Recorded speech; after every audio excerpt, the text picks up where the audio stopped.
Hey VC, this is Harvey of Spinning the Black Circle, and welcome to part two of Friday Night Vinyl. Because part one was my tour of 10 London based record stores. Part two is the haul itself, 17 albums purchased across 2 days. It was a good London trip. I'm in London. I live in the West Midlands, but I work in London almost a day a week, or at least a day a fortnight. I just haven't got time when I'm there because I'm so kind of into work or in the meetings and then back home to see my family that I don't get to, very, very rarely get to go to London record stores, even in central London, even the Soho area. And even though the office that I work in is pretty centrally based. So to take 2 days off my wife, we went down and saw a couple of West End shows, some nice food. But in between that, on those 2 days vacation, as I say, went across the 10 stores that you'll see in part one of Friday Night Vinyl, and I purchased 17 albums, some grails in here, some stuff that I've had my eye on for a while, and some real gems. So I'm happy with all 17 of these. And what I'm going to try and do is work chronologically through the stores I visited, and show you the albums I bought in each store, and try and give you a bit more of a flavour of what I thought of each store, a bit more than I did in the part one video. So let's get cracking. I started on Thursday early afternoon in Reckless Records on Berwick Street, and immediately found a grail. Now this isn't hard to get on a reissue, but an original pressing of US pressing of Blazing Arrow by Black Alicious is not easy to get hold of, especially in this minty condition. It was £50, which is probably mid to top end for a VG Plus, but this is definitely minty in every way, shape or form. Original US pressing, so a 23-year-old LP now. I remember streaming this LP when I was on Secondment in India. When was that? About 11, 12 years ago. Constantly when I was on these Indian internal flights around that country, playing this, and it really soundtracked it. It's an amazing hip-hop album, and it's very, very jazz inflected in the same way that the Roots are, in the same way that the Tribe Called Quest are. So if you like the kind of much more musical, less gangster, well, there's no gangster rap on here at all, it's all really socially conscious, beautiful to listen to, well produced, and a mix of live musicians and samples. But yeah, Blazing Arrow by Black Alicious, probably their watershed LP. I saw that for £50 in minty condition, original pressing, not the music on vinyl reissue. So that was within the first half an hour of the of the tour starting, so I picked that up. In the same shop was even more of a grail. I am amazed that this LP hasn't yet featured in either the Blue Note Classic or Tone Clothes series. I'm talking about Up at Minton's by Stanley Turrentine. I don't understand it. It's a known Blue Note classic, one of their great live LPs, sampled loads, renowned. Maybe it's coming at some point, but I haven't seen it. It's certainly not on either of those series. I haven't seen it on any other audiophile series either. I could be wrong. But £30 for this, and it is a early 80s Japanese Toshiba AMI pressing. So I don't know what it sounds like yet, but we shall see. What I can glean, of course, and it's very unlikely to be digital, given the time it was released, the time it was reissued. So yeah, really thrilled to get this for £30. It was on the wall again, and so I quickly got hold of that. Grant Green's on here, Horace Parlan on piano too, and obviously the great Stanley Turrentine on trumpet on this great live LP. Streamed it, but could never get hold of it on vinyl until now. So that really is a grail. As is the next one. So I left Reckless Records, and I went 20 yards across the road to Sister Ray Records, one of the most famous Soho record stores. What did I think of that? It's a bit disappointing in the round, Sister Ray, as is Reckless to an extent. Reckless, I did get those two grails. Good reggae section, Reckless, I would say. I think there's a bit more substance to Reckless Records than there was Sister Ray. Sister Ray was mostly records you could get anywhere, either on Discogs or just on online or Amazon, to be honest. Yes, they had some depth to their catalogue and sister array, but I'd put Reckless Records slightly above it. Neither of them terribly exciting, other than the records that I bought, to be honest. I think the chaps in Reckless Records on the counter were really helpful, I'll say that. But anyway, Sister Ray, if you haven't been here, you should go if you're in London. It's in Soho because it's opposite Reckless Records. You go and see these are upstairs, which it's not my thing, so I didn't really look there. But the basement is where all the vinyl is. The slightly annoying thing about both shops is that they keep the sleeves only on the racks, and you only get to see the actual record when you take it to the counter, which is fine because you can have a look at it before you buy it. But with second-hand stock, especially, of course, you don't want the inconvenience if you're buying a number of records to have to go to the counter and say, can I have a look at this record to see what the condition is, or even what pressing it is, right? So anyway, I still managed to find a grill, another Jazz Blue Note grill, which is on my wants list, and it's another Toshiba AMI pressing of the great Jimmy Smith, this Sermon. Now, I think this is the quintessential Jimmy Smith album. If you haven't heard Jimmy Smith in his organ sound, I mean, it's just so direct from his soul. I think I said this in an earlier video. He spent a year, Jimmy Smith, he spent a year locking himself in a warehouse before he signed to Blue Note to really hone his craft on organ, and that comes through. It's like music direct from who he is as an individual, as a black man in the US, and this is his best LP. You've got an amazing cast on here, from Lee Morgan on trumpet, Lou Donaldson, George Coleman sax, Tina Brooke sax, Kenny Burrell on guitar, Art Blakey on drums. So an amazing lineup on the Sermon by Jimmy Smith, and I think his best, one of his best, or perhaps even his best album. So original pressings out of the question for me. Don't think this has been released. The Sermon hasn't on either Toneport or Blue Note Classics. Again, why? But this is it's really cool actually with that that Japanese stamp there. Better than the Nobi strip, I would say, which kind of get on my nerves. But again, let's see what this sounds like. But it was again around about £30, £32 I think it was. The only purchase I made in Sister Ray Records. So both record stores worth going to if you're in Soho.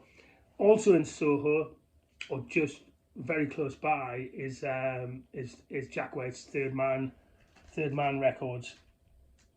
And from that shop, for £13 actually, I bought Ashley Monroe's Live at Third Man Records, which I think is a great price for a full album. There's 10 tracks on here, so it's effectively, and it's live to acetate as well, which means it was pressed straight into the stamper live from the recording. So I'm really excited to hear what this Ashley Monroe album sounds like. I kind of guess quite a funky cover. You can see her on the cover there, but there's not much paraphernalia here. It is what it is, but yeah, big fan of Ashley Monroe because I'm a big country fan. So £13 for this from Third Man Records. Good stores, you can imagine. As I said in the video, it's very Jack White and White Stripes heavy, but it's well laid out. It's got that all of that yellow fitting. They've got some really great looking yellow project turntables at the front of the store. There's a lot of merchandise like t-shirts and dartboards and you name it. But the stock is obviously from his press and plan, from Jack White's label. So you kind of know what you're getting. But I mean, he's released some pretty obscure stuff on Third Man Records, from rockabilly to there's a David Ruffin unreleased album there was stacks of those in the shop. So it's a good stop. Again, I would visit Third Man Records if you're a music fan when you're in London, but this is the only one that I bought on that visit. I would go back again on a subsequent visit. So it's a shame actually that probably the best store of the day on Thursday was Sounds of the Universe, especially their jazz and soul and funk section, which is kind of a full wall. It's a great old style record store with a great atmosphere. I just didn't find anything. I didn't find things I wanted to buy, but 17 albums is enough, and I just didn't find anything that really I decided to buy on the day. So Sounds of the Universe, no purchases from there. Similarly, Phonica, which surprised me actually, because yes, I knew there would be a lot of deep house and dance music on 12-inch in Phonica, but again, the soul and jazz section in particular surprised me. I just didn't happen to buy anything. So next visit to London, I will go back to. Ironically, I would say Phonica and Sounds of the Universe were the best of the 5 stores on the first day, but I just didn't happen to buy anything from those shops. It's about the music you want, right? It's not, you're not going to deliberately buy something from a shop just because it's a better store, and it depends what's there on the day. So out of those 5 stores, I would start with Sounds of the Universe and Phonica, especially if you like jazz, soul, funk, reggae, and I'd probably put Reckless Records and Sister Ray one step behind, unless you're a rock fan, in which case probably Reckless and Sister Ray. I would say for punk, in US indie punk, 4AD, that sort of stuff, Reckless Records is really good. I had an actual 4AD section there. Sister Ray, the most disappointing out of them, I think, and I would say Third Man Records is kind of doing its own thing, so I wouldn't compare it to the aforementioned. So that was day 1. Day 2, a lot more purchases. So over 2 days with the same amount of time frame, only in fact 4 albums bought on day 1, but a mammoth 13 on day 2. Starting with, I went to Ray's Jazz, which is a really famous old London record store that's now the part of Foyle's bookstore, also near Soho. So this is day 2, and this is not difficult to get because it's a ratio of music on vinyl, but I happened to pick up on the corner by Miles Davis in Ray's Jazz. Now, as you'll see in the video, what Ray's Jazz really was good for was brand new, the stock of brand new, 3 things: brand new Blue Note, including classic series, and brand new tone poet, a ton of tone poets in Ray's Jazz, and then the second-hand jazz vinyl too. Whilst there wasn't a lot of it, was really good actually. Again, I didn't spot anything that I decided to buy on the day, but for a really small shop, which is a mix of CD and vinyl, it's on the 2nd floor in Foyles. Again, if you're a jazz fan, I would make a point, if you're anywhere near Soho or Central London, of going to Ray's Jazz inside Foyles and seeing what you can pick up. Then I went to one of the rough trade stores, which I was thinking, I'm not that excited about this, but actually, this is on Denmark Street, just around the corner from Ray's Jazz, right in the middle of seemingly every shop being a guitar shop. So very music orientated street, Denmark Street, and in the middle of that is Rough Trade, one of the 3 or maybe even 4 London rough trade stores. But surprised me, again, it's new stuff that you can probably get mostly elsewhere, but it's just a really well appointed, well stocked shop of new vinyl, and I ended up buying 2 records. The first of which, I was just browsing, and it was this dance electronic music playing. It was sounded a bit like Bjork, a bit like Grimes, like a female vocalist with an electronic backdrop, but it was just blowing me away. And the first song, then track after track of this album that they were playing in the store. So I ended up, I had 2 choices. I could either go to the counter, ask them who it was, but I happened to Shazam it. And I'm going to mispronounce this, but it's the debut LP just released by Oclu, a French electronic singer-songwriter, and the LP is called Choke Enough. So I bought it on the spot because I'd listened to over half the LP in the store, and this was just fantastic. It really was great stuff. It's, as I say, if you like Grimes, if you like Palisa, if you like Bjork, it's she's got like treated vocals, and it's very sci-fi sounding, but really melodic. Lots of string synth sounds on it. Really relaxing stuff, but also kind of an edgy sound to it too. So I'd encourage you, if you like the sound of that, if you like French pop too, the likes of Air, or if you like Royksop, when they use female vocalists. But it's highly melodic too. It's got an edge to it, but it's highly melodic and just beautiful, beautiful music with these soundscapes. So Oklo, which I'm pretty sure I'm mispronouncing, choking off, only released on Friday. So I think this is definitely a debut LP. She had a mixtape out before this. I get confused between these mixtapes and albums. You know, what's a mixtape if it's not? What's an album if it's not a collection of songs?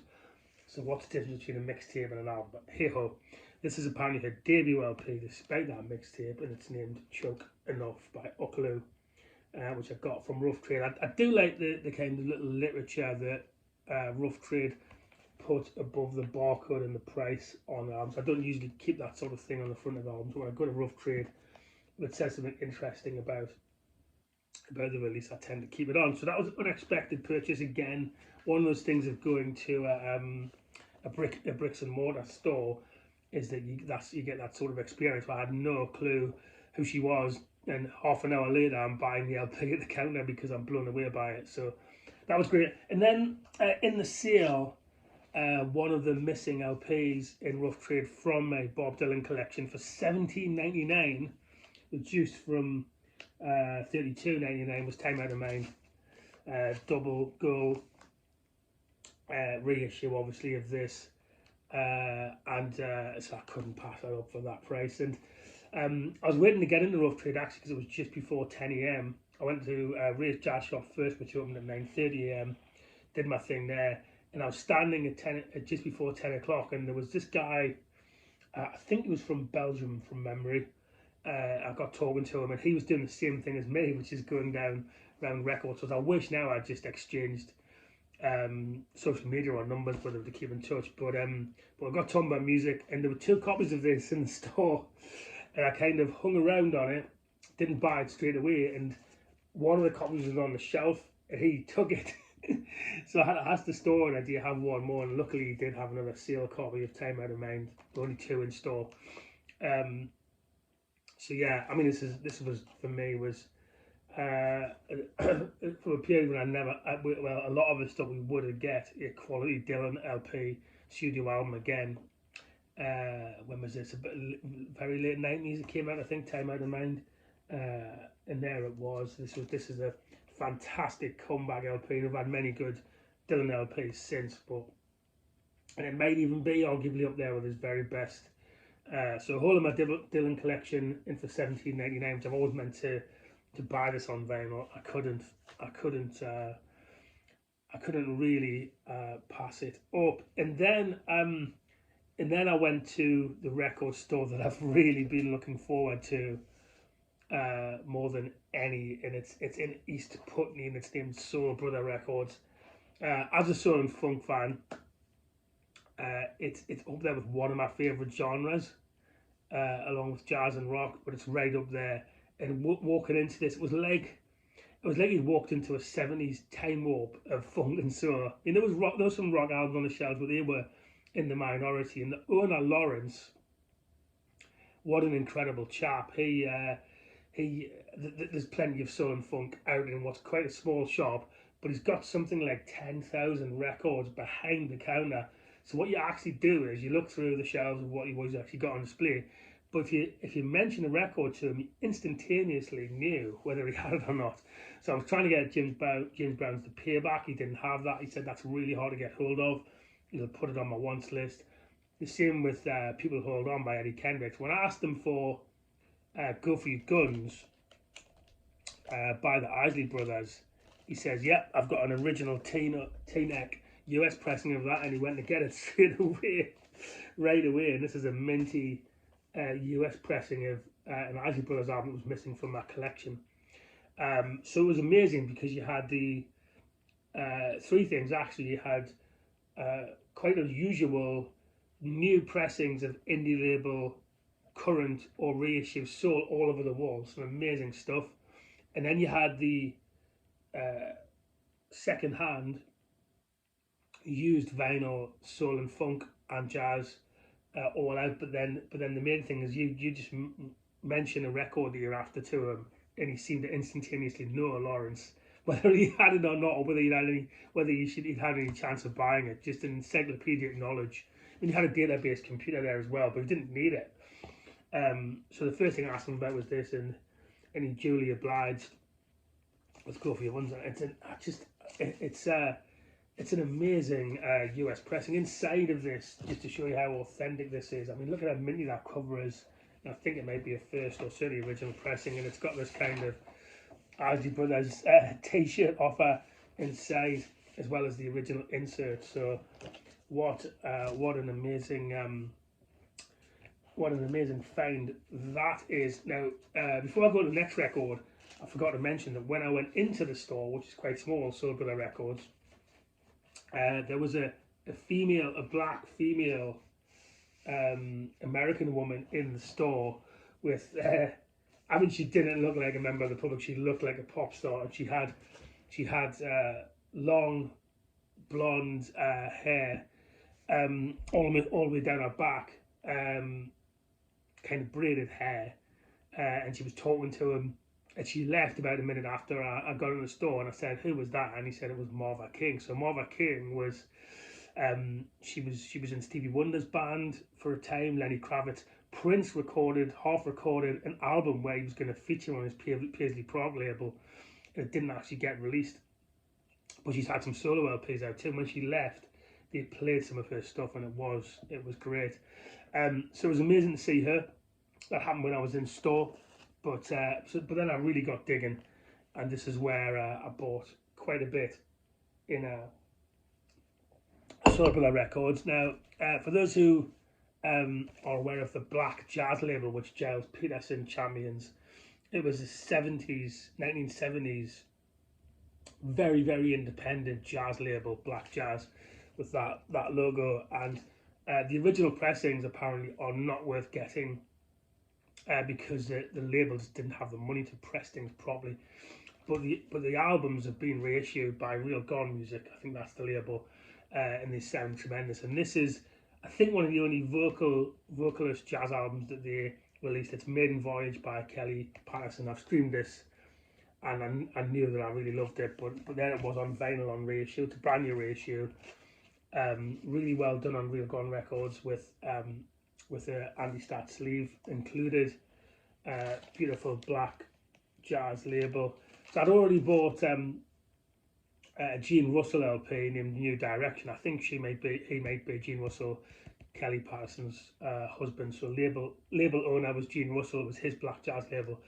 But yeah, amazing LP. And he had, Lawrence, in Soul Brother Records, an actual black jazz label section, which just shows you how in-depth this store is in terms of what it's doing, right? So Black Jazz label, funky and soulful, but very much jazz, as it says on the tin. So I was thrilled to find Kelly Patterson's Maiden Voyage in there. And then there was this LP on the wall, which just looked interesting, by a European black female soul artist named Emilia Cisco. And this is her debut LP, introducing Emilia Cisco. So I said, there's nobody else in the store. I said, could you mind playing a bit of that? And he put it on, and it was just unbelievably good. Retro soul on this independent label, Timmins. So he played a good few tracks from that, and I bought it. So yeah, wonderful. Again, I would never even thought of getting this. It's not something that's on that you see on Amazon. I've checked that, or generally. So he's got links into independent soul labels. This is a very recent release, I think late last year, by Emilia Cisco, introducing Emilia Cisco, and certainly from what I heard in the shop, I can't wait to spin that later. Another female jazz artist, I meant to get this on Black Friday record store day, didn't get it, and it's sold out locally, is What Am I Going to Do by Gloria Scott. 1974, I think this is, soul LP. Produced by Barry White, so it's got that massive Love Unlimited orchestra backing to it. Live, obviously live musicians, because of, not live musicians, but in the studio, proper musicians playing instruments in that massive Love Unlimited orchestra. So this is the repress of What Am I Going to Do from 1974, which I thought, I think there's a few copies on Discogs, but I thought it'd be difficult for me to get hold of. But there it was on the wall. Again, I asked for a few tracks to be played. Sounded exactly like I thought it would. Amazing, like kind of sweeping, stirring 70s soul, which matches the cover. So yeah, Gloria Scott, What Am I Going to Do, produced by Barry White. I picked up that. Then something that's fairly easy to get hold of. See it in secondhand stores a lot, but I thought, well, I'll get it while I'm here because it's missing and it's on my list. Is Hot Pants by James Brown. So my James Brown collection is steadily growing. I'm still missing The Payback and Hell, which Lauren says, you know, The Payback, that's going to cost you a bit if it's not reissued again. But yeah, Hot Pants, one of the great 70s James Brown albums which I picked up for not much money in Soul Brother Records. Then a David Ruffin LP, which again wasn't much money, on the Motown label. Looks like it's in great condition. Produced by Van McCoy, and it's his 1975 album, Who I Am. So probably just the right side of disco, because it hadn't yet quite taken off disco. But yeah, David Ruffin, you know, one of the original Temptations, arguably one of the best singers in the Temptations too that they ever had. And Who I Am from 1975, produced by Van McCoy. So I was still in Soul Brother Records after all those purchases. And again, this is a reissue of an amazing album that I've had on CD and that I'm very, very familiar with, and that's the debut Blackbirds LP, self-titled Blackbirds album, reissued.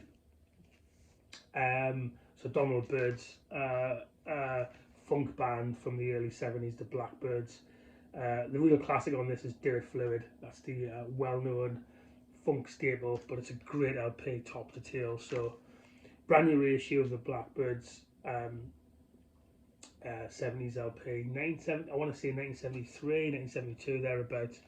But yeah, so what an amazing store that is. If you want to go to, if you're into soul and funk and you're in London, it's not that hard to get to actually Soul Brother Records. You just get from Central London, you get to Earl's Court to Putney on the Earl's Court to East Putney on the Underground, as if you're going to Wimbledon, and it's literally 500 yards from East Putney Station. You can Google it yourself, but yeah, it's not hard to get to Soul Brother Records if you're a soul or funk fan. You've got to go there if you're anywhere near Central London. As I say, just get to East Putney Station. And then I got on a tube and got myself out to Camden. I only visited one record store in Camden, which was Out on the Floor Records. Really cool, really well laid out.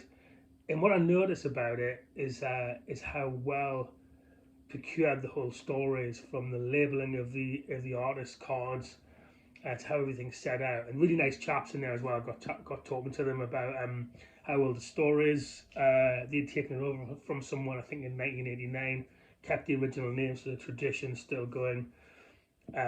So they had a real mix, actually, everything from rock, pop, soul, funk, a big reggae and rare reggae section if you're into that, and a dub section, which I need to investigate more of. But I bought three pretty eclectic albums in Out on the Floor Records in Camden. The first is by a Chicago blues guitarist named Fenton Robinson, and this is I Hear Some Blues Downstairs. So he died many years ago, but this is on the Sonnet label, and it's meant to be one of his best LPs. So it's £8, which is really good. It's in. The other thing I noticed about Out on the Floor Records is all three albums that I've bought, I haven't spun them yet, certainly visually look in really, really great condition. So for £8, this Sonnet label UK pressing of Fenton Robinson's I Hear Some Blues Downstairs. So I'm really looking forward to getting that. Then one of the quintessential Lester Bowie ACM LPs by Lester Bowie's Brass Fantasy, so a jazz album, I Only Have Eyes for You, which again wasn't much money, from about £12 I think, from Out on the Floor Records on the black ACM label, original German pressing. So again, really excited to spin that later. So that's Lester Bowie's Brass Fantasy, I Only Have Eyes for You. And then finally, yet another soul album. It's very, very soul and funk heavy. Haul this. That's just the mood I was in when I was in London and what I found. And again, an LP that I haven't seen very often, and it wasn't much money. Again, it was about £10 or £12 I think, which is the Stax label 1972 LP, Mr. Big Stuff by Gene Knight. So famous title track, which is featured on adverts galore. But yeah, Jean Knight was a female, is a female soul singer on the Stax label, and this is her renowned early 70s classic, Mr. Big Stuff, featuring the title track. So there you have it, 17 LPs across 10 stores in the capital city of the UK, and I've probably only scratched the surface, but it was a wonderful trip. Met some great people. People in record stores are the friendliest people you could ever meet, right? That's just my experience of it, and obviously we all share the hobby. So it was great to do, and I highly recommend it, whichever city you're in. Taking a day's vacation and seeing what you can find out there. And that is it from me for Friday Night Vinyl Part 2. Peace and love.